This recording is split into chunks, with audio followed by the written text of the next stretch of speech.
réalité, le vrai agresseur, le vrai criminel, c'est Paul Kagame.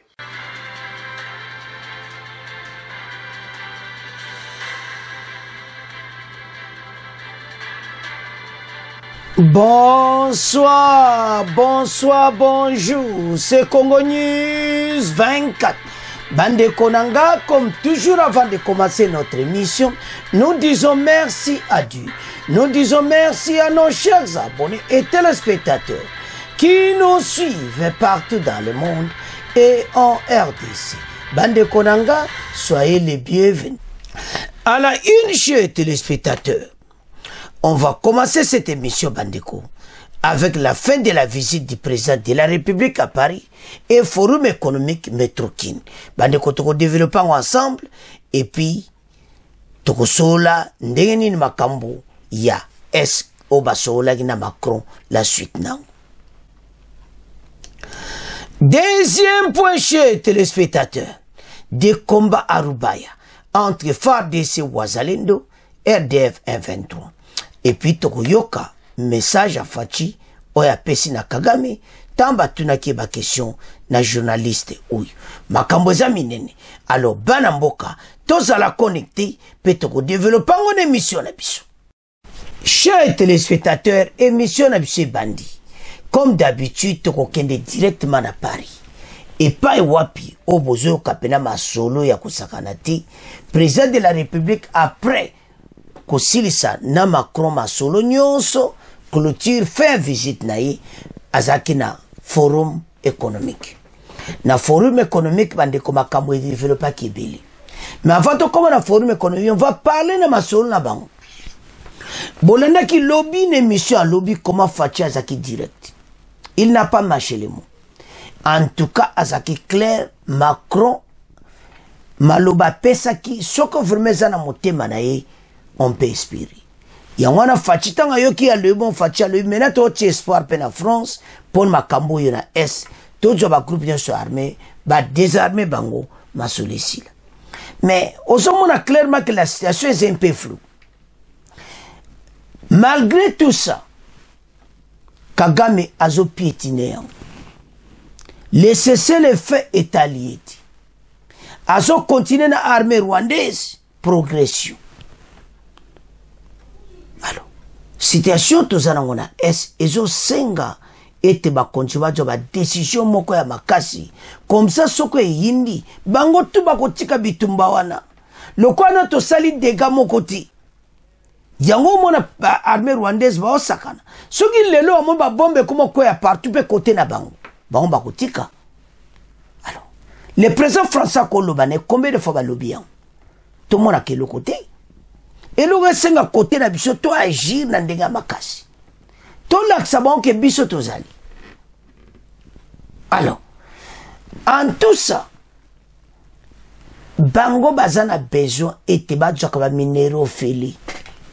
Bazana besoin makambo na tende Fachi expliquaki ba idée Sarkozy aki nango tout ça. Et ça ba idée mo mabe malgré Fachi kene nango. Alors, biso ba ressources surtout ko kabola na ba voisin. Surtout dans ma voisin donc d'une manière d'une autre ba pays occidentaux bazo batama sima ya bango. Masolo zo beta mebele na Europe. Pour le moment zo ka partout ba masolo zo beta manango na bango moko ba européen.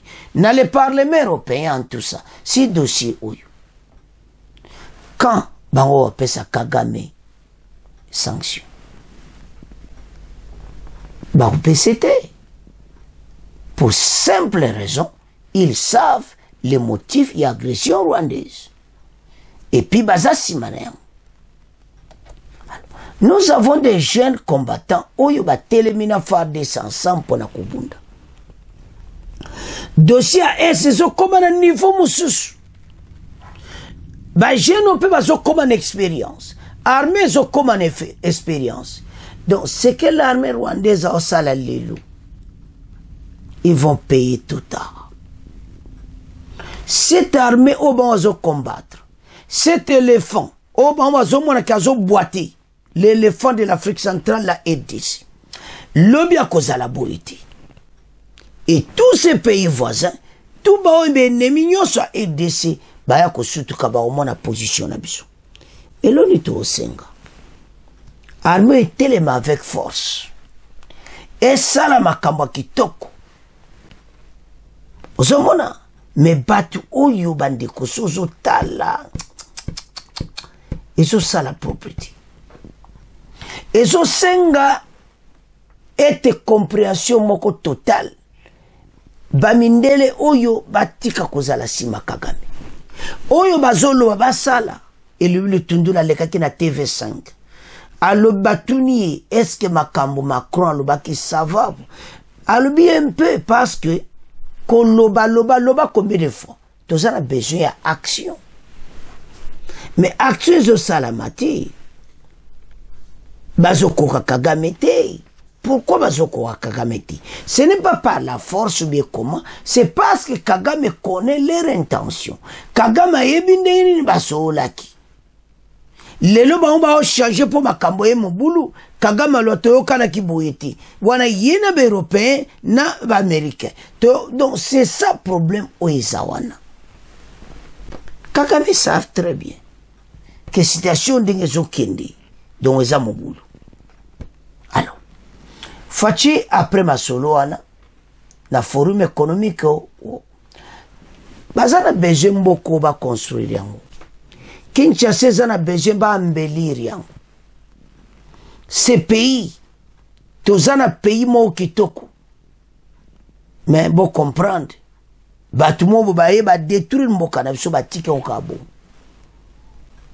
Et maintenant masolo économique ba français bandimi ba travailler na métro kin au projet bandaki boyi projet na métro kin et ba lié ville à Kinshasa pour na transport ba ça la métro na Kinshasa ba se convenir ensemble na bao bazo sala déjà projet na pas ici bandaki ba projet ba travailler ko banda le mois prochain ba français ba rejoindre bango nango après koyoka Fachi à Paris totanga bandeko Macron na Fachi ne bozo mona masolo ezaki akosakana te si dossier est donc il fallait kaka Fachi azala direct en tout cas azaki direct pa ya Macron. Paris Félix Tshisekedi a présidé un forum d'affaires France et RDC pour amplifier les nouvel élan des relations économiques. Donc masolo de bozo mona wana n'abe investisseur français. Conclusion va conclure et ça que ba bongisa yango bango ba rejoindre de métro kin de bozo mona plan wana métro à Kinshasa. Donc c'est ça ba idée oyo bazanango. Alors plan oyo ba enango et c'est que Kinshasa ça la relier partout.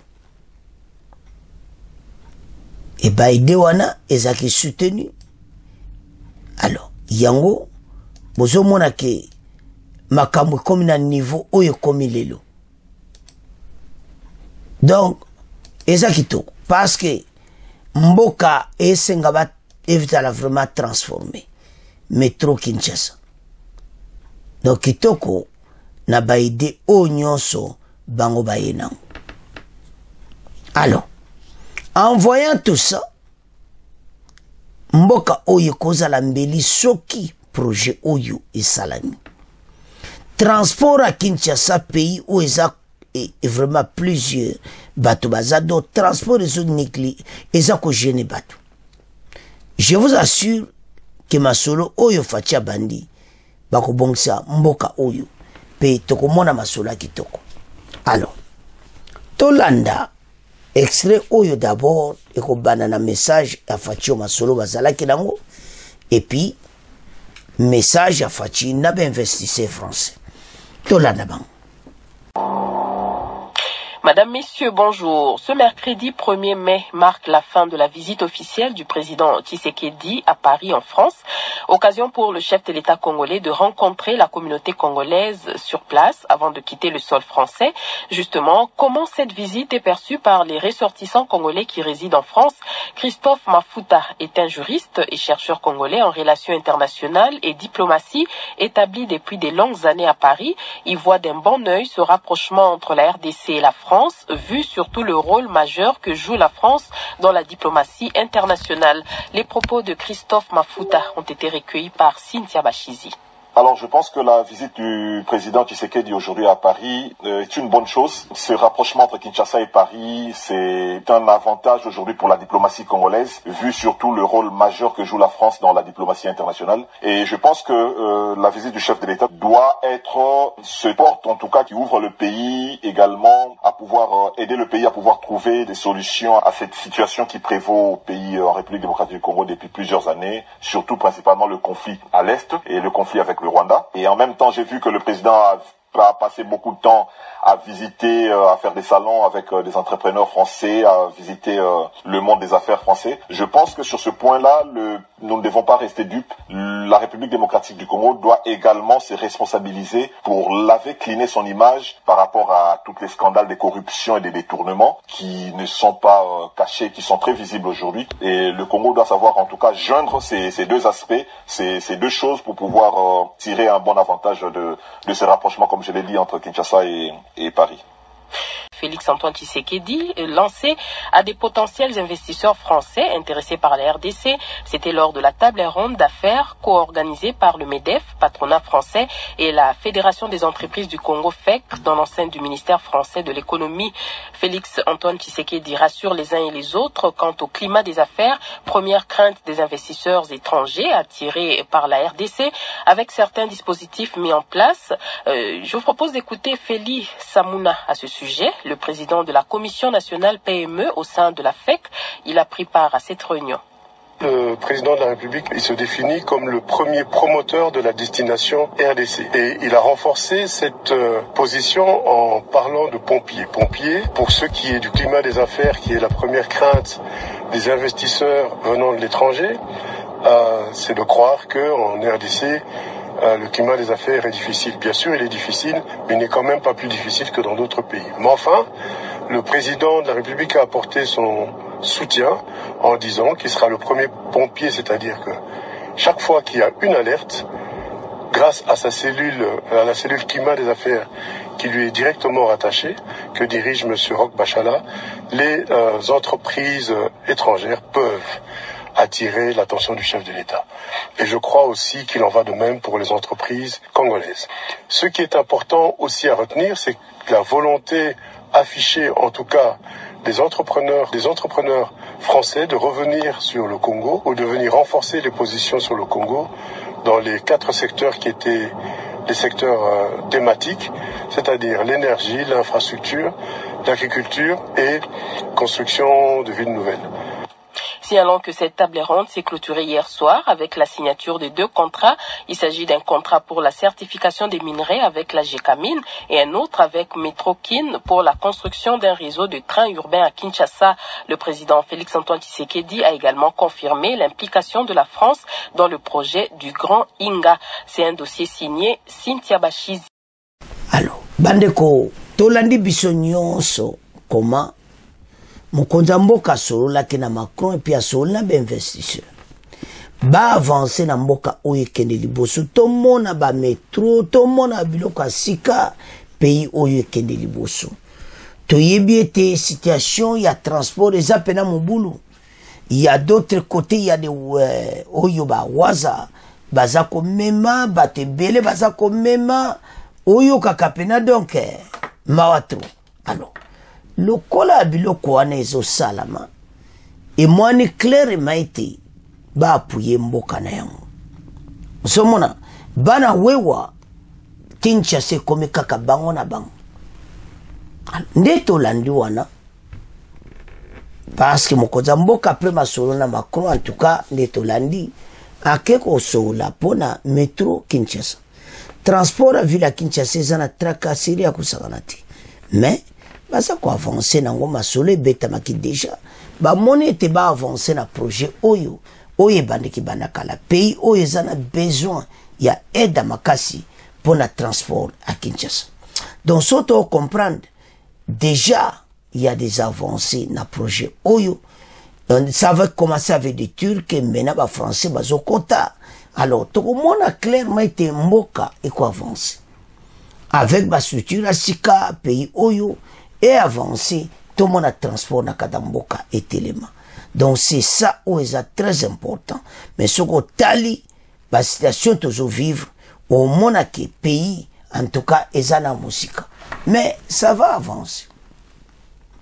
Alors wana metrokin te comprendre. Mais l'autre côté sa situation où tozanango oyo masolo na bango na président Macron sur SAEDC mais quand mboka oyo kotelema. Donc c'est vraiment très important que situation en Est mokonza mboka ba régularizango très bien avec mouvement batoyo o balinka ko piye mboka na biso. RDC ba ressources na ye il faut comment protéger toko tika ngolu subo ete batu ba ko sakana kanango eza vraiment ba ressources moko très très cher pour na mboka na biso.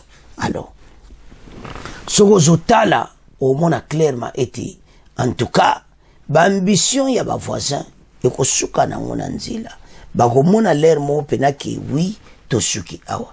Alors bandeko faire visite à Fachi à Paris a même sur ma solo économique to landi biso nyonso to komo tika mona bino to komo kena deuxième point. Chers téléspectateurs Rubaya awa toko banda nanu na interview à Fachi. Interview à Fachi on a salaki on a chaîne mokabalmo. Mais moi particulièrement que oyo alobela ki pena Kagame. Parce que y a les vrais criminels. Tokolana mokonza mboka. Parce que mena guerre za Arubaya. Arubaya et pas wapi pena oyo kakaba stock pena abiso zako. Donc minéré makambo belé oyo tozoteka oyo ka production abiso nyonso kuna. Soki ba Rwandais ba zui cité minière Rubaya. Donc comment un problème sérieux. Ba artisanaux d'abord ba kobenga na bango ou bien ba comme ça on be esclave. C'est ça le problème. Alors yango Fachi ayebisi balmo. Alors bi mutunga na kosola ne boite. D'abord na yoka ki conseil yaba. Ba partenaire soi-disant ba américain ba zo ko kosaka Fachi na ba européen ba kosier c'est le fait tout ça bateau baleki c'est le faux faire de ça au sala mboka ezo koma na problème mais d'une manière d'une autre pe bazo frapper bango fort soko bango ba poussana mais ezo senga Fachi tika kolanda ba occident. Parce que bano banana bango solution ezati. Fachi fajo ba décision. Ba décision ezanini. Ya ko frapper bango. Ba bomba makasi des autres de koti bango pa le te awande komi boy to so laka. Kaka ma ko misarme na e. Mais ceux qui tozo tika kaka boka koloba bango ba yoka koloba ti. Il n'écoute que les armes. Donc Fachi comme état à agir. À ça la action. Parce que tu as comme un degré monsieur pour le moment.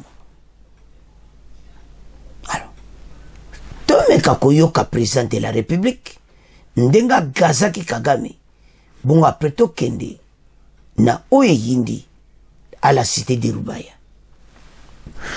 Interview de Fachi Bandeko,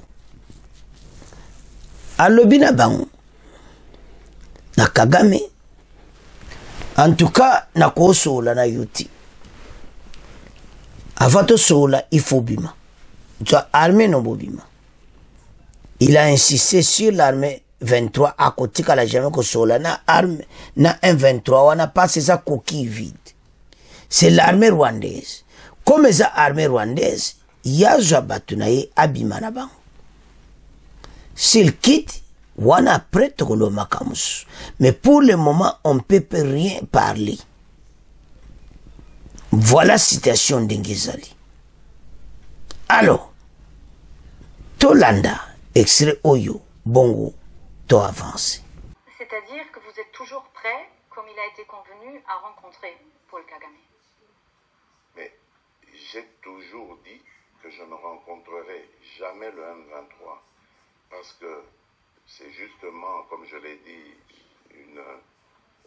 comment je peux expliquer ça, une chose factice. C'est une coquille vide qu'on a fabriquée pour justement justifier l'agression contre mon pays, de la RDC, mais qu'en réalité, le vrai agresseur, le vrai criminel, c'est Paul Kagame. Et je veux le rencontrer, non pas pour le supplier ou pour négocier quoi que ce soit avec lui.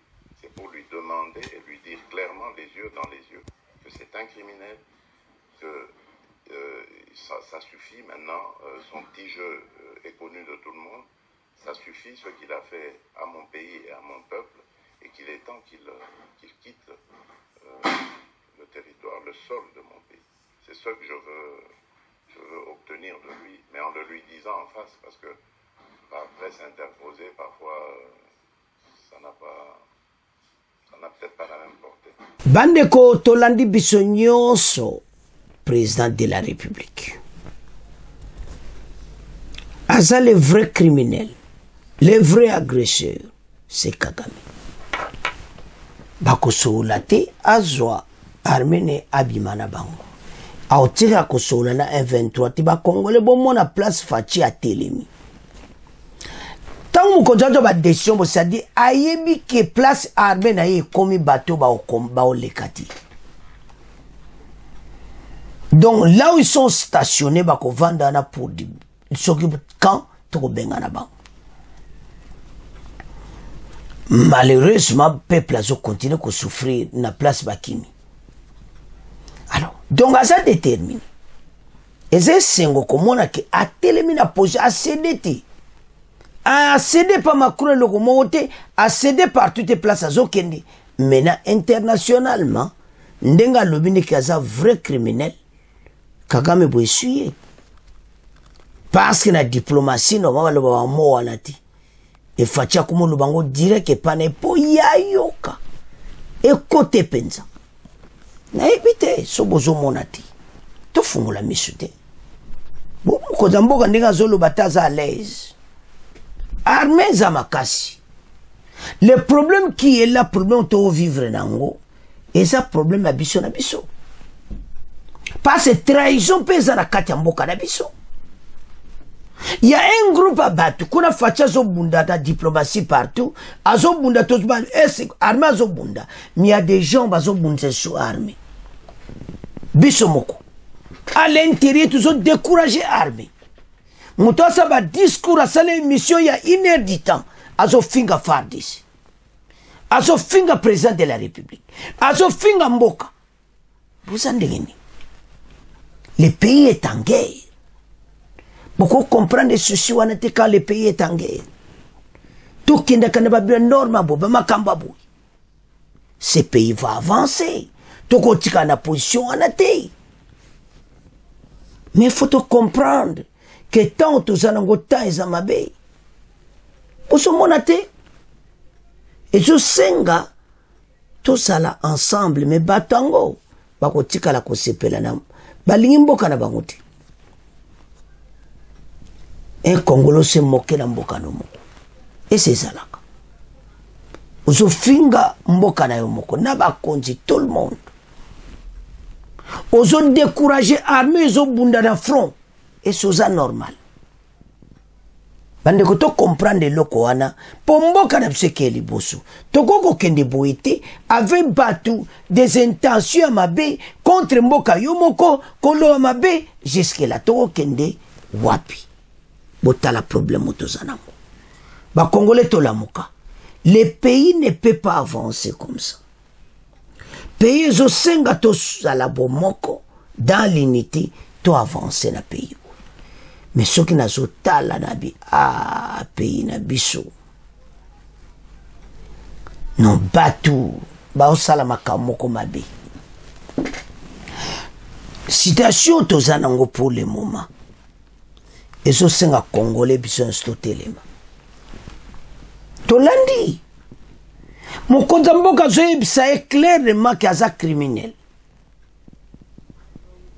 ozomona pasi azoboma bacongolais na makila le sang et tout ça le sang ezokoule ce sang de congolais koule mingi toko accepter lisusu te trop c'est trop il est temps agir bakonzi bazwa badécision bon moka ekweya monene bato bakozonga nsima ekomi siko bakonzi bazwa bagrand badécision pene ya makasi de grandes décisions alors entre temps kuna masolo ezobetama na Paris kote oyo Kagame aza koavance siko maloba Macron mosani apexe nanu yazo avance na Rubaya apexe toke directement na dossier ya Rubaya Rubaya batie ba arme nyonso en place kota ya Kagame azara besoin ya ba miniri ya Rubaya. Le problème qui est là, le danger à citer Rubaya est quoi, les amis? Un, donc on perd économiquement, exportation absolument va côté qu'on diminue. De l'autre côté, peuple wana artisanal oazana Rubaya et qu'on comme un problème pour nous. Il venait comme ça, bazo yiba mena gouverneur a tie ba tagna babiloko nyonso ezoki. Il reversait ba Rwanda. Moi ba kena kopa mulili zati ba vite to kende kaka to boto la ka cité wana. Économiquement. To ba le za guerre économique, ya guerre économique. Faut to bele la ngone mission alelo. Bazo we la cité Rubaya. Ba minere nyonso. Ba minere stratégique ya kuna. Otala ba no biomba coltan tatantu tat donc so mona nyonso so bimakuna. Donc quand otala biloko na nyonso eso sala bien ti. Pays cause la menacer na niveau wana ti. Nous sommes menacés. Pour ni ba richesse na biso. Alors qui est derrière Kagame? Ba mindele, ba yebi, o bazo sala. Alors tant Macron a une déclaration naï et le but de Tundula allumé baloba on peut bana kalate et ça m'a bête mais ba agir action ba passer sanction sans sanction Kagame a continué à aventurer dans l'est biso moko to bunda comité armé a télé mandinga télé miwana tozo bunda et ça le côté to ki li bosso. Je sais que ça fait très mal, étant que patriote. Olinga mboka na otomona wa biloko abo. Un complot a mis sur ma moi makasi. Un complot zomo ana partout. Et ça sonne. Donc ceux qui nazo tala, moko talo le yoki na mawa. Non, situation est grave. Sozo au moins penaki. Batu nyonso na ba voisin ba pays africain na bo ba vani nyiwa no monde eto na problème la banguti to rien ba continuer ba kopna na Kagame so do tableau ma trop hein humiliation o to zana photo longolea Rwanda vivre biso mais to tanga ozo le kana Rubaya Bitumbezo continue na ndenga mukete. La situation est vraiment confuse et tendue. Total. Oh là là. Et quand on voit tout ça, des combats Rubaya entre FARDC Wazalendo et RDF 23, interview de Fachi, de Suyokiao. La cité minière de Rubaya au cœur des combats, convoitée pour ses ressources naturelles. Le territoire de Massissi, dans l'est de la RDC, a été le théâtre d'affrontements entre les M23, RDF et les forces gouvernementales congolaises. Donc, tant que tu as la biloko abouye, et ce salamao. Des violents combats ont opposé Bandeko Yako Sakanati. Tant que tu as des violents combats ont opposé mardi RDF 123 soutenu par les Rwandais. Le mouvement aux forces gouvernementales congolaises autour de la cité minière de Rubaya, dans l'est de la RDC. Selon des sources locales du coltan, les minéraux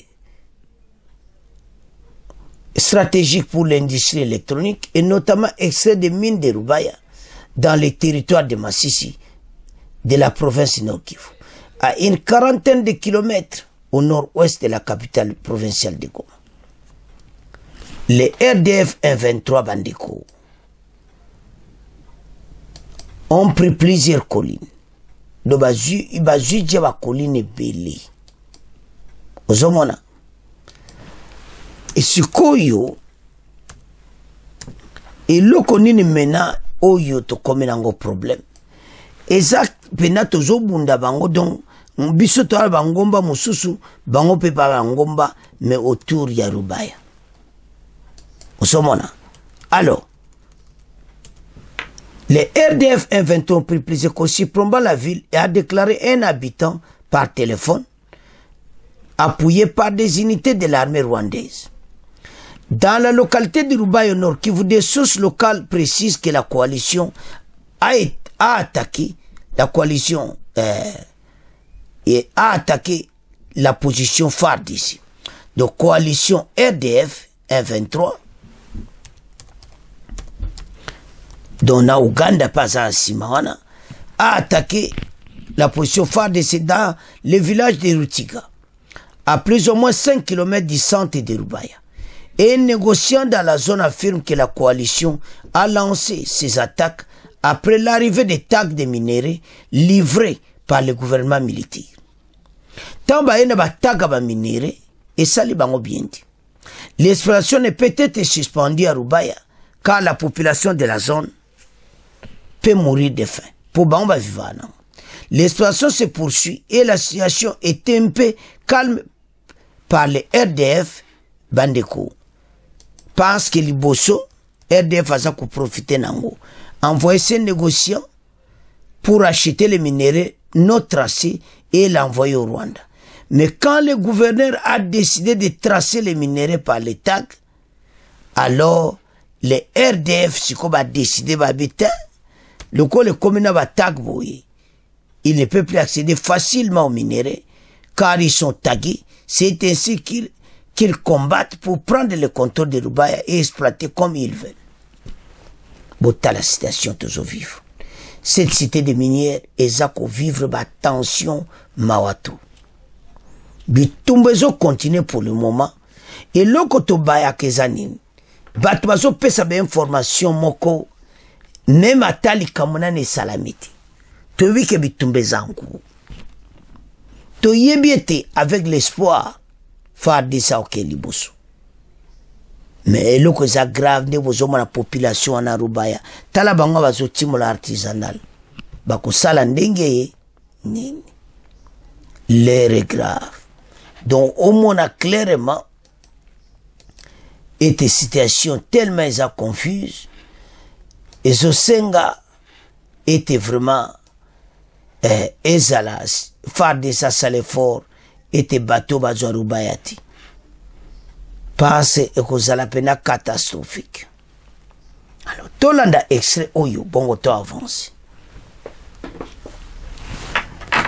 Au Nord Kivu, notez ce calme apparent ce mercredi dans la cité minière de Rubaya. C'est après des rudes combats rapportés toute la journée de mardi, des combats ayant opposé les rebelles du M23 RDF aux forces armées de la République démocratique du Congo. Le M23 veut tout faire depuis mardi en vue de contrôler cette zone riche en minerais stratégiques dont le coltan et le nobium. Chris Moukand m'attend au reportage. Ce mercredi matin, c'est encore la confusion quant à savoir qui des FRDC ou du M23 à le contrôle de Rubaya, cité minière qui se trouve dans le groupement Mopfoni Matanda, chefferie de Baoundé en territoire de Massissi. Mardi à l'aube, les rebelles du M23, appuyés par un renfort de militaires de l'armée rwandaise, ont lancé une tentative afin de prendre Rubaya. Ils ont pris l'axe Mokore-Kabashumba, passant par Mugendo et Omore. Ils se sont retrouvés à Matanda, puis Bihambwe, afin de se rapprocher davantage de Rubaya, indiquent des témoins dans la région. Une habitante de Rubaya, jointe au téléphone par les journalistes d'une radio émettant dans le territoire de Massissi, indique plutôt que les combats sont circonscrits dans les montagnes autour de la cité. Bandeko tolandi biso nyonso extrait wana. Bozomona. Comment Macron bazoloba kuna kibweme kuna Kagame aza ko attaquer Rubaya. Parce que gouverneur a tché batag maintenant bango bazoye ko somba pe na mayele. Ba epe ba somba pe ba plan na mayele zo kende Rwanda. Bazoye ko négocier penda wana na bartisan. Et maintenant gouverneur a pesi batag te minere ko Rubaya ti fo zana tag nango. Et pesi ba mo boulot. Ba bité ce qui boy kope kufiti. Il faut maintenant bitumba to boto la Rubaya to gérer au félé. Zomona. Alors, quand on voit tout ça, il y a des dangers, des conséquences, ça m'a cassé. Peuple, on a qu'on perd des boulots. Peuple, on a comme une situation difficile. De l'autre côté, tu as comme un peu un problème parce que grande production, zobi makuna. Alors, Babylone Kwaboui, ça ne va pas. Le monde regarde. Et puis, force wana tozo mona epa ya armée rwandaise, eza bango mokote. Baza koyana armée Uganda na sima, na ba armée oyo ba mindelo ba pesi ya makasi. Makila ba Congolais tamelo to senga na FARDC to bunda. Nzamba zana contrôle à nyonso. Quelle que soit l'association, il y a plusieurs armées. Bisoto Kobunda. Au monate que Sadek Banaya qui a Zaka Nassim. Donc, bateau yo banime ko pesa mbongo te pona Sadek a perfectionné. C'est quoi yo fa DCP à Bovanda? Bisona wazalendo to telema pona mboko. Quand on voit tout ça, ce que les Congolais, ça va vous faire du mal. Et Moutoya Kolobana Biso, Rwanda, Buena Bwetara Tovanda. Ça fait mal ce que les Gambo Kanayo. Makambo nyon se fotiza nani. Yaba Biso Moko na kati ya mboka. Tozo trahir mboka. Bokomi kokene ko rejoindre kuraso talibatango ba kene ko di Kagame dirige bango yokina mawa. Et tout ceci ni motema mabi. Le kwanga na lingi facha à la présidente de la République te tikana beb samboka mozo détruire tout. Kaka po lingi président Félix te. Kaka po lingi gouvernement oyote. Ozo salaire grave. Congolais lève-toi. Toté le mato fongo la misu. Nous devons comprendre la réalité des choses. Wanezaba idakala. Naza contre masana avancé tena contre. Non. La RDC n'est pas Fachi. Fachi le là kotika pouvoir accueillir à retraite nae. A comme na Sénat, sénateur à vie. Mboke tikali. Mais yo so ozo participer à la destruction mboka à l'est de la RDC. Ozo participer na ba Rwanda ensemble, na ba Uganda ensemble. O vandi pe na bango bozo sekabolia, bozo bombarder bande konomo ba Congolais. Voilà à tel point comment nous sommes naïfs. Voilà à tel point comment nous autres trahir mboka na biso. So ba tche peine de mort, les sont les premiers à déclarer pourquoi la peine de mort à RDC. Toko kene hypocrisie o chiwapi. Ba français ba kolo bana bango. Rien ne change. pour échanger bango faut ba pesa Kagame sanction tant que bazo kokate bango bazana kati ya masolo passe bango pouvoir banango Kagame côté le matin mais parce que bazana kati ya masolo bazo kwa kopesa Kagame sanction. La situation zo lekana mondo talia likopanzo nezala kabui ndenge moko na vie normal yozana la ba massa bazaka contre yo yozana via bien baza contre yo bayebi et si on laisse la RDC tranquille et que comme pays monnaie ndenge Libye ezalaki parce que nous avons des richesses to comme pays moko sans dette to futa ba nyongwana tout na richesse za na mboka na biso bitumbezate dans le calme mais to ba milliards ba ko kota chaque mois ba milliards mais voilà ce qui se passe donc situation sécurité na biso ezo mona à échelle oyo kakaler motali oile moso na tali tina bateau ba ma pays occident. C'est pour ça que on perd des terrains à Afrique. Un jour, surtout que Chine na Russie ba junior. Parce que mon thème au pays de l'embagati. Il décide l'auto kanga mon thème ba partenaire. Tous en abinote. Mais tant que mon est le côté. Bande ko amitié mo côté zang intérêt. Tant que mon est le côté tito ko tikabatou. En plein soleil. Et loko tikali mena ba konzi bo continue ko bunda na rubaya bo telema na rubaya bo tika batu yuti malgré bon bazana ba colline wana mususu bo benga renfort FARDC yinda kaka bo tinda bango ba drone bo tinda Sukhoi bo ba missile sol air na bango wana bo yekola yango poto dominer bato to benga na bango. Bandeko, voilà la situation à l'est. Bombarder bango mbala moko, soto ko risque drone, to risque. Ya bango c'est quoi? Fa de ça quoi si drone na bango, mais abiso ba kokate, parce abiso suya kabati, sozo beta.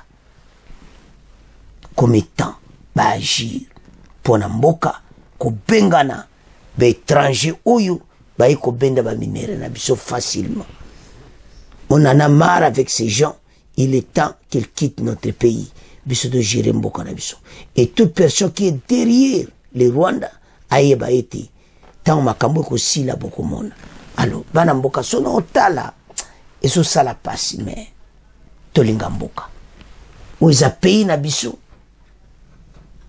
Yango to comme na fait mission. Bo continuer ko s'abonner so na no s'abonner te s'abonner.